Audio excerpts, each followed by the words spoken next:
And right now, this is just a continuation video. It's not even the day that I did or my diary for that day. It's just that I feel inspired.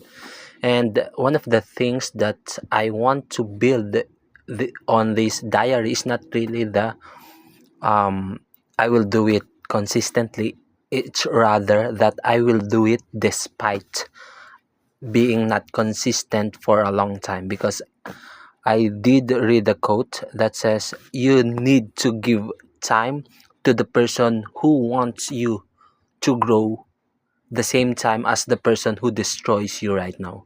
So we have two people or two personas in our lives, and that is one that seeks immediate what do you call this, satisfaction, immediate pleasure, and the one that's looking forward for the future. And one of the atomic habits, or one of the skills that we need to do in order for our habits to build up, is we need to build future habits or future activities that will enhance us as a person.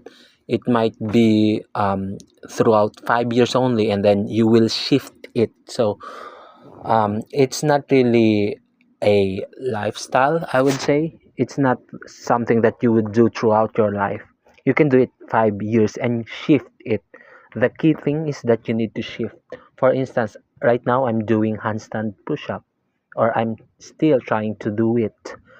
And once I've managed to done it or to do it, I would shift my goals. So what actually my goals is not calisthenics, it's healthy living. So if I manage to finish my calisthenics journey, I'm satisfied enough, and I don't want to be that muscular, super lean person. I just want to do handstand push-up, consistently do planks and everything.